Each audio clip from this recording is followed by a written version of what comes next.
Hello, guys. Let's see. Hi.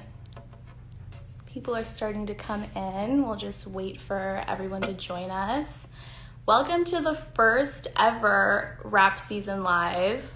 I'm really excited. I hope you guys are excited. We're starting off with a biggie, as it's not a secret.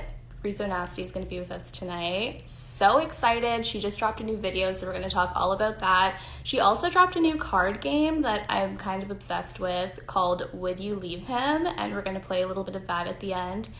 I'm really excited. Let's see. So we're going to give her a few minutes to join us. But just a few fast facts if you need to get caught up on Rico. She came onto my radar when I heard Smack a Bitch. That's like my favorite song by her. I was really into Kenny Beats at the time, and he produced it. And I feel like she's like the artist of my dreams in that when I was younger, I really, really wanted an artist that was like super rock, but also super rap, that didn't sound like Insane Clown Posse, and she was like exactly that. So I'm really excited to talk to her today. Let me see if she's in here.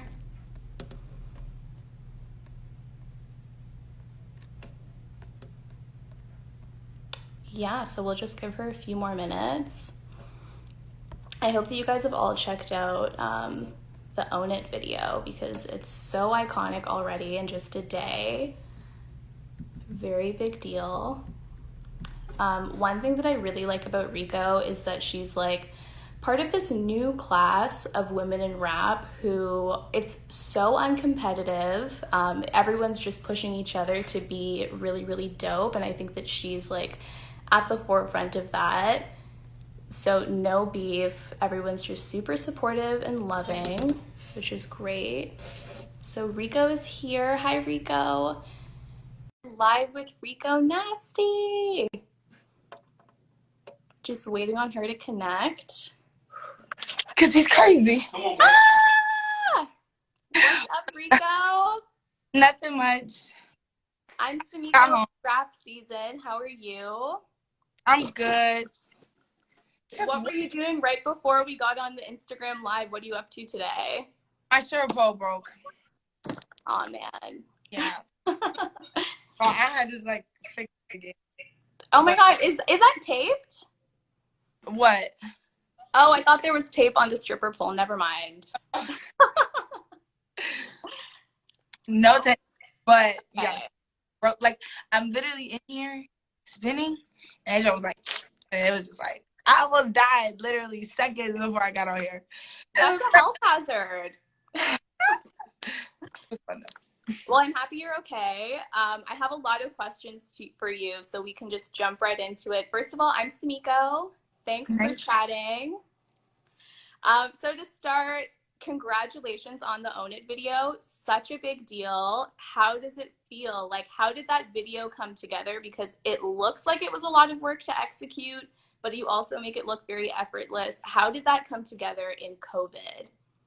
Well, actually, we shot the video like a month, which is normally videos of that quality, all the stuff we were doing, probably a little bit longer. But yeah, like she did it really fast, and that set was like 12 hours. But I feel like that's a regular set day, and then like crazier because I did all the bits were custom.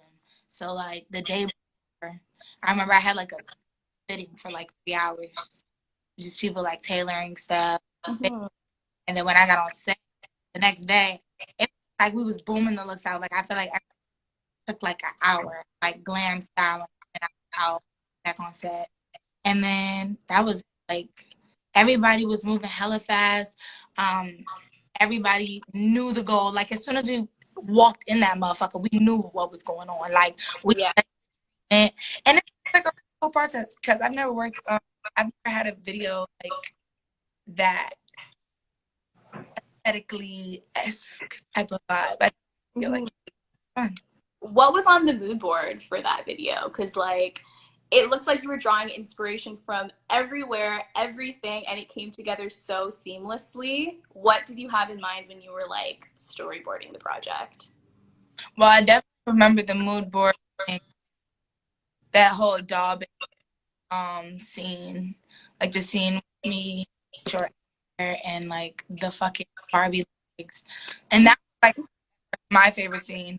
But then the other scene with the ducks, like I just remember when I got the treatment, she couldn't really. It wasn't really any reference photos. It was just like a lot of like you would have to envision type of shit because Yeah. when she was explaining to me the Hellraiser head, I was like, okay, that's gonna be cute, I guess, but I had no idea how big and spiky this shit was because, like I said, everything was custom. So like, I couldn't see the fits, I couldn't see like outfit references or like anything of that nature. It was more so like the set, like what the set would look like. And I remember we were just like focused on cool and warm colors, and I feel like it was just like she did her thing because trust Yeah. me, I did not have.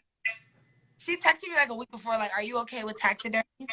So I'm saying, like, the dead animals and stuff. Like, I'm not gonna lie, I was a little bit scared. Like, I was a little bit scared. They were getting it though. They were killing it in the video. You know, like, I was trying to like not bother them. You know what I'm saying? Like, not make them fall or just like I don't know. I was treating them like real animals. Like, I genuinely like, wow, this is so um sad, weird. I don't know.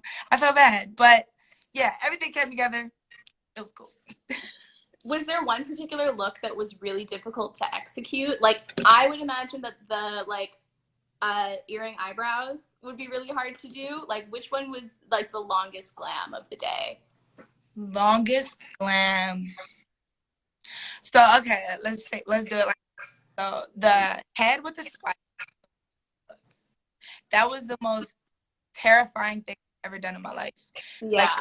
I didn't see anything, and the holes to breathe were like little as shit. I don't couldn't even breathe out of my mouth. And then it was like corset in the back, so it was like sucking Oh. spikes.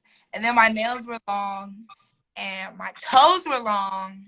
They were hanging over the sandal. I got and my sandals were 10-inch heels. Mm-hmm. Then I'm on sand, so I had a wax, but it was like a tattoo. Like it was scary, but it was over really fast.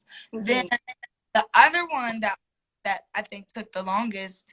Oh, the fucking the cage head. It's Oh yes. where I have like the dress and stuff like that. Mm-hmm. Back, yes, that shit, that hair, Wow. that was a lot. Like the cage literally being built, that was a lot. And yeah, the eyes though, that was simple. That was just like boop boop. It was just eyelash glue. Okay. And you made it look very easy. Oh, thank you. I was scared though that it would fall off. I was like, what the Right before the single came out, you released a letter to your fans where you were kind of teasing that the video, the beat, the song, it was so different from what you had done before. Were you nervous to branch out? um yeah. Yeah. How come? I don't know. I, Yeah. new stuff is always for me. But then once I do it, I get used to it and it's cool. But definitely weird at first. Would you say that like the rest of Nightmare Vacation is similar in that it's like a departure from your previous work?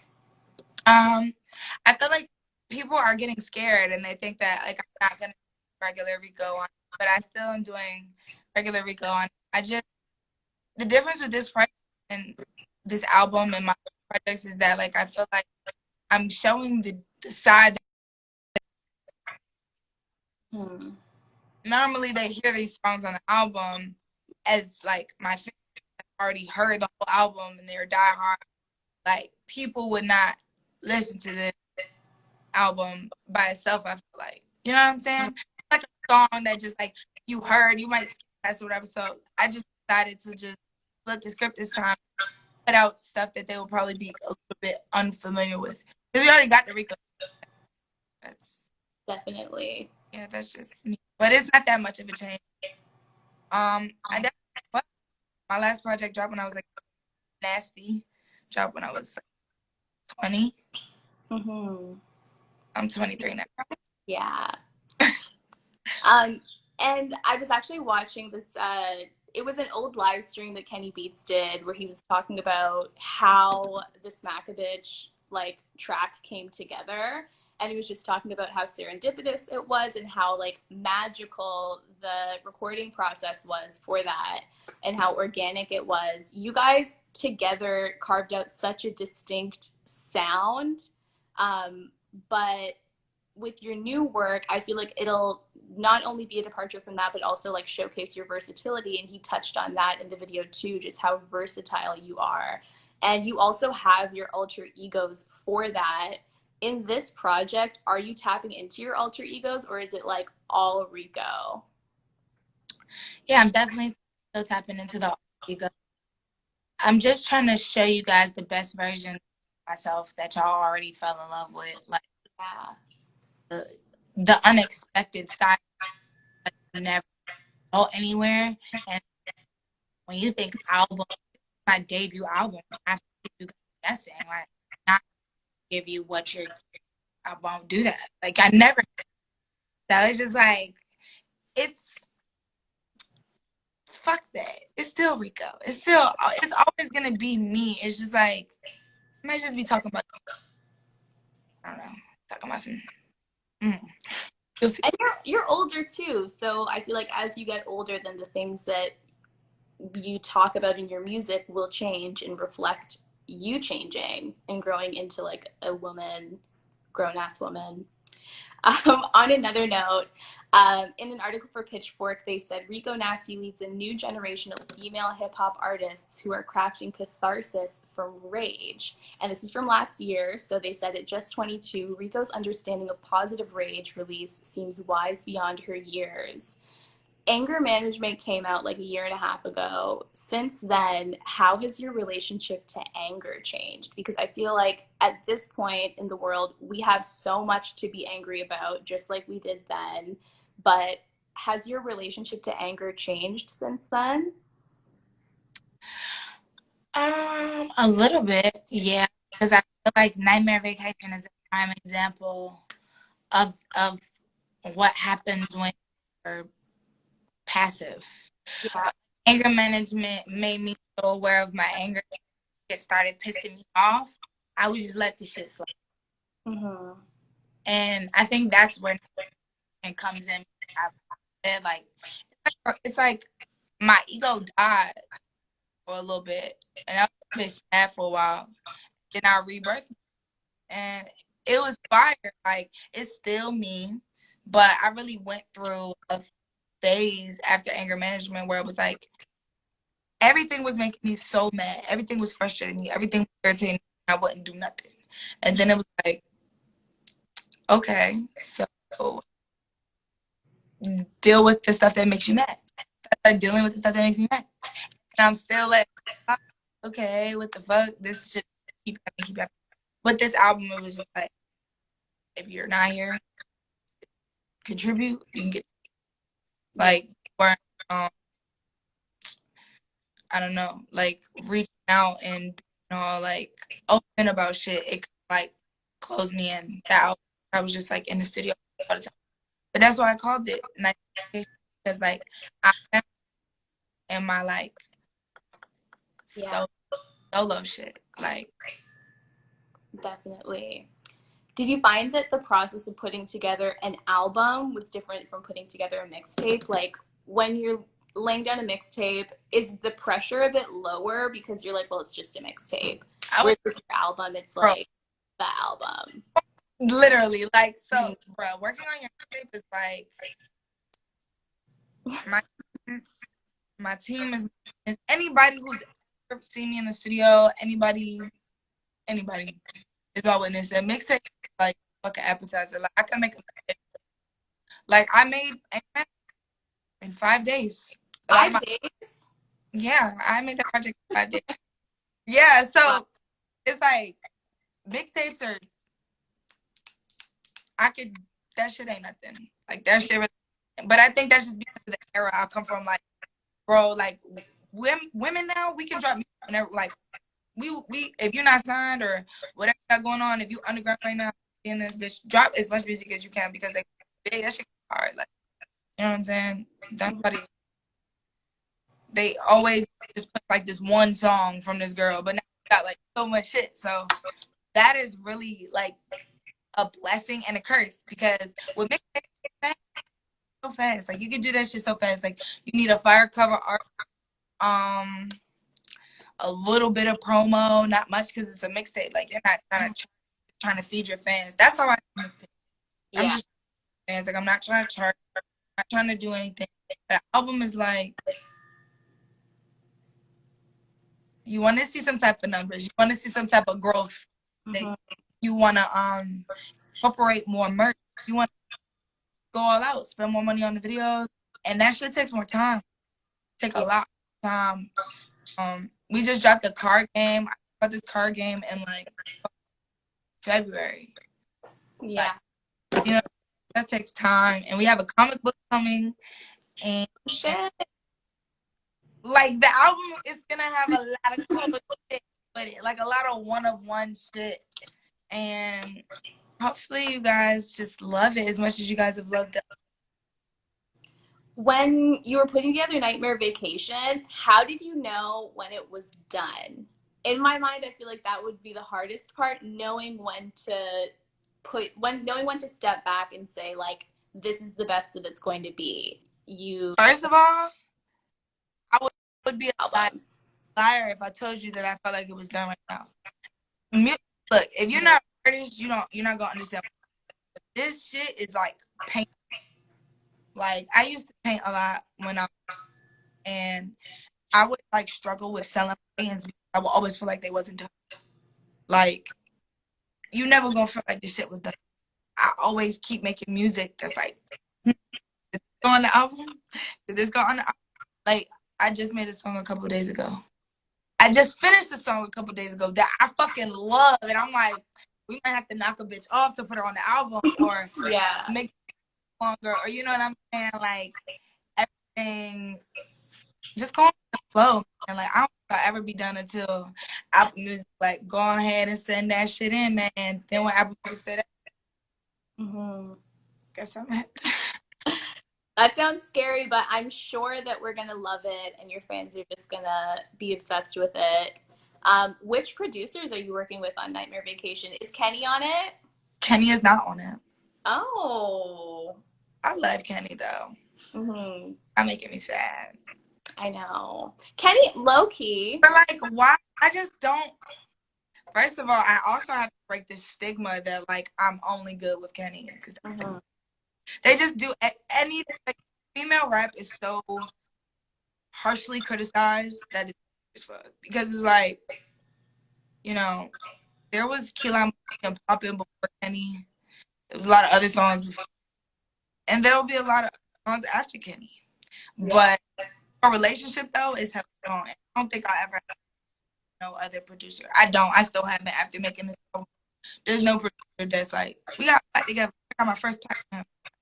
But when I was working out, I'm like nigga, like you got like, bruh, if I stick to you, they're gonna be mad as shit. They're gonna be like, bruh, what? Yeah. As much as the kids say they like what they used to, they really, that's my job as an artist to just keep moving forward. So I'm happy he respects that. But like, we got Day Trip, we got, I think, who else? I'm really trying to think right now. There's a lot of songs by Day Trip now. Now that I think about it, like 3 or 4. Then we got Honey, but it's not like iPhone at all. It's different. Yeah. Then we have Internet Money. Then we have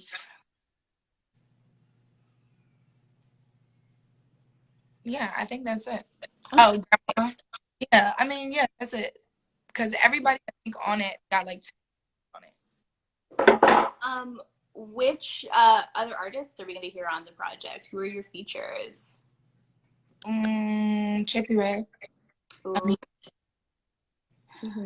Um, and I'm trying to get the last two finished. Oh, But TBD. yeah, to be determined. Okay. Do you find that your look evolves with each mixtape that you do and now with each album that you do? Yeah, I try to make it that way. Mm-hmm. I try to grow so that nothing ever looks the same. And, Yeah. How has your style evolved from when you first dropped your first mixtape? oh my God, come come on now, I know, right? bro. Like, on God, I look at my pictures and I'm like, what the fuck? Why did I? You have to go through those ones though, I just don't so that you can learn from it. I don't like them plaid pants. I don't like that phase. That phase of the plaid pants and the finger waves. The finger waves were so iconic, The dark Rico. the dark time. That time Yeah. was so weird because it was like at that time I like how do I explain? I was already feeling like an outcast. So everybody was like, okay, put it in music. And then like in that time period, I actually had made myself an outcast. Like people weren't as like, oh my God, this is cool in the beginning as they are now. It was a whole lot of like Haters. I mean, not even like the internet, like in real life, like walking around.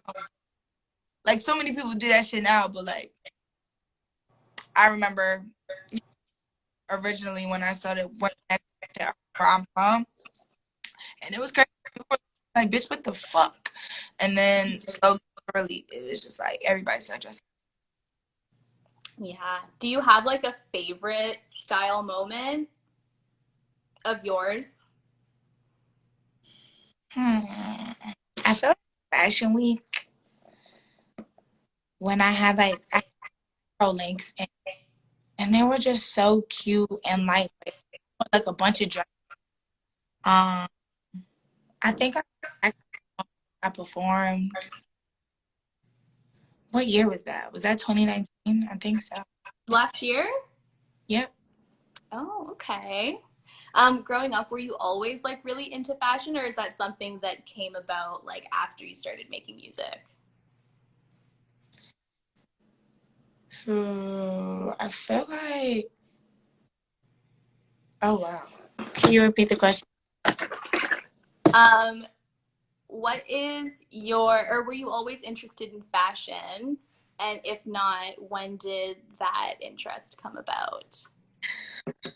I feel like I was into fashion. Not really. Not really into like high school. Mm-hmm. Okay. So back to Nightmare Vacation.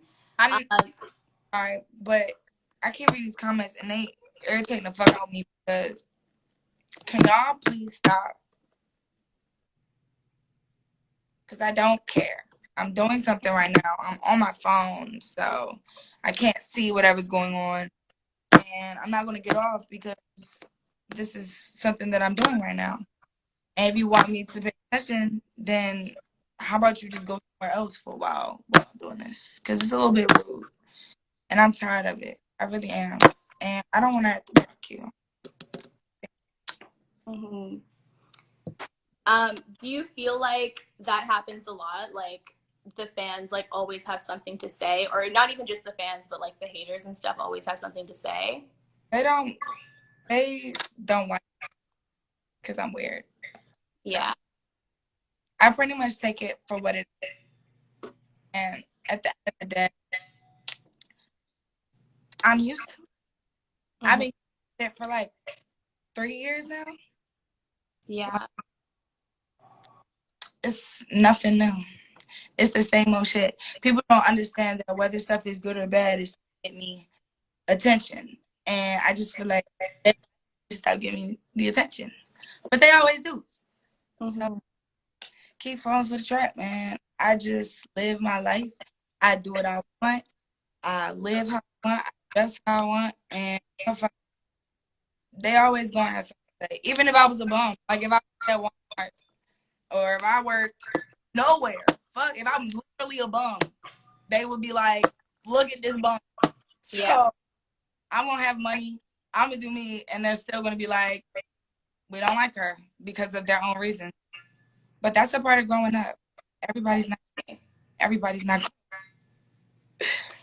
When you're like putting together a project, is the feedback something that you think about, or are you just making it for the sake of expression? Like, are you considering like, ooh, if I say this, then people are going to say this. If I work with this person, then people are going to say this. Like, is the feedback something that you're cognizant of while you're creating, or is it something that comes afterwards? I feel as though with projects, like, I don't know. It's a little bit of both. Like Yeah. like I go with it, as I go along. It's a little bit of just like we figure it out when we get to like, oh, we like this, or we don't. Mm-hmm. Um, yeah, I have a few more questions for you. Not going to take up too much of your time. Here at Rap Season, we're all about like live experiences. So, what is a memorable concert that you attended growing up, and how has that informed like your live work now? Where I grew up. Hmm. Did you go to concerts growing up? Not really. No. I feel like I only went to two. I went to a Chris Brown concert at the Verizon Center, and I went to like a young concert at U Street Music Hall. And I remember I did a show at U Street Music Hall and sold out. Like, so that was like really crazy. But those are the only shows I had ever went to. And then when I started going to festivals, like crazy, because I had never seen that. I had never seen. I had never seen stage that big. Like, Yeah. really new to me. Were you like nervous putting together this project knowing that like the live experience would be so different because of ashy ass COVID? I was a little bit, and I think that's why it took so long to come out. Yeah. Like, because COVID. Fuck that. It wasn't just COVID. It was like racism. It was a bunch of crazy ass shit, protests, a bunch of crazy ass shit going on. So it was like not the time. Like I knew my fans wanted it, but not the time. And I in that my family work around it or necessarily not work plan. Because during COVID, all I did was like plan, Yeah. plan, and plan over and over and over. And then it got to the point where like now that okay, you can fly, you can do some stuff. It was just we got all this shit planned. It's Yeah. time to get to work. And when will we get to hear Nightmare Vacation? Spooky season. Oh, so next month? Maybe. You'll songs. Okay. You guys are just gonna keep getting songs. And Yes. it'll happen. You'll Before you you'll know when it happens. Okay, I'll look out for when it gets spooky. Before you go, I want to play like a lightning round of your new card game. Would you leave him? Oh my god, let's go. Okay. So I literally just zoomed in on the cards since it just came out yesterday. So we're just gonna go with it. Would you leave him if he bought you something designer and you found out that it was fake? Yep. Really? But material things aren't important. I'm joking. I'm joking. I would too. Come on. It's the fact that you knew that it was fake and you fucking bought it for me. Yeah. That was fake. It's the dishonesty for me. The lies. I don't like that. That's not cute. Okay. Would you leave him if he won 2 extra tickets for a festival, but left your ass at home and brought his friends? Your answer might be different from mine because I Yeah. go to festivals all the time. So if I'm gonna go party with his friends, fuck that. I don't care. Okay. But what if this was like pre-artist Rico? Like, what if this was like in high school? I had never been to a festival, so ignorance is bliss. Okay, okay. Would you leave him if he lies to you about having his own things? Like he was telling you, like, yeah, baby, I've got the Tesla outside, but you found out that he Ubered. If he tells you like he has his own crib and he lives with his mom, would you leave him? I'm leaving him. Yeah. He gotta go. Yeah. It's the dishonesty. It's a dishonesty for me. Mm-hmm. I can do it. The lies again. Yes. And would you leave him if he took you to a place that he used to take his ex? Where I'm from is small, so there's only some people. So Mm-hmm. I wouldn't really be mad. I would be mad if he was like, that was their regular spot, Yeah. right? If that was their regular spot, I'm mad. But if it's just like a place I went before, everybody go places, right? Or If like you recycling dates, that's a thing too that you have to really, look out for. I Yeah, haven't. like Wow. So me making this, I made this game with my friends. So wait, fill me in. They do yeah, what? people recycle dates. Like they'll go on dates with like one girl and then they'll be like, "Oh, this was cute. Let me bring all of my other girls here." And it's like a thing. Mm-hmm. I don't know. Well, keep your third eye open for That's, that because I, it's definitely a thing. The comments are still blowing up. Did you want to address like anything that they were talking about? I don't know what they're talking about because I'm not on Twitter. I'm on my phone right now, and I don't like. Yeah. I'm canceled though, and I like got canceled like 3 weeks ago. Mm-hmm. So What's like your relationship to the word canceled? Is that something that you even care about at this point? Because, like you said, I feel like it's so cyclical. Like, it's literally just like the news cycle at this point. Like, there's something that people pull up and then someone's canceled. Is that something that like you care about at this point? um, I feel like getting canceled is one of those things. That's what I was saying. Like what the fuck? But getting canceled is one of those things where it's a mental thing. Because if you know you wrong, then you're gonna feel canceled. You know what I'm saying? Like if you really did some foul shit, you're gonna feel that. You're gonna feel like, wow, I fucked up. I feel like that's the term. I feel like that's what the fans do when they're trying to make you like canceled. They just want you to feel bad for what you. You know what I'm saying? And the only way they can do that is by spamming you because they don't know where you live. They don't know your fucking phone number. They can't text you. So they just gonna be like, bro, this is fucking and I care about this. You don't care about this, bitch, cancel to me. And as an artist, if you know, sometimes you don't care if you're not wrong, but when you do care, it's like, oh shit, I hurt that person's feelings. And I feel like that's what by that. Like like you should feel canceled mentally. Like if you did some really crazy shit, you getting canceled, you should feel canceled mentally. That's what they're going for by spamming Yeah. that. But if you didn't do anything, feel bad for anything. People on the internet get crazy stuff all the time. Like, I mean, literally, they were mad when I spit in the girl's mouth, but I had a whole like we crazier shit at the shows. Yeah. Like it was just like, okay, I guess. So you just gotta, as an artist, man, fuck that shit. Care about what you want to care about. If you know you wrong, then you wrong. If you know you good, then you good. Just keep moving on. Exactly. Like someone in the comments just said it's about taking accountability, and I feel like you're very transparent about all of that. And you have to be like right now because everything's out there anyway. So I think that you definitely got the right idea with that. Pivoting back to the album, what do you want people to take away from Nightmare Vacation when we're finally listening to it in spooky season? What do you want us to feel once it's all done? I feel as I want you guys to. I just want you guys to feel like your time was well spent waiting. Yeah. You know what I mean? Like I don't want you guys to feel like damn about this, but I feel really confident about it.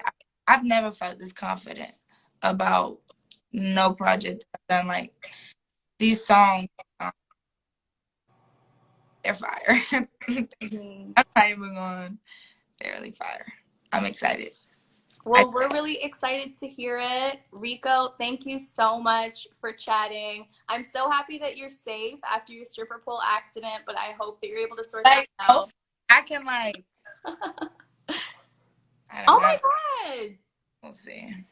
We'll Well, see. best of luck with that. I hope you have the best weekend ever, and I can't wait to hear the album. Oh my God, thank you. Yay! Thank you so much. Bye, Rico. Bye.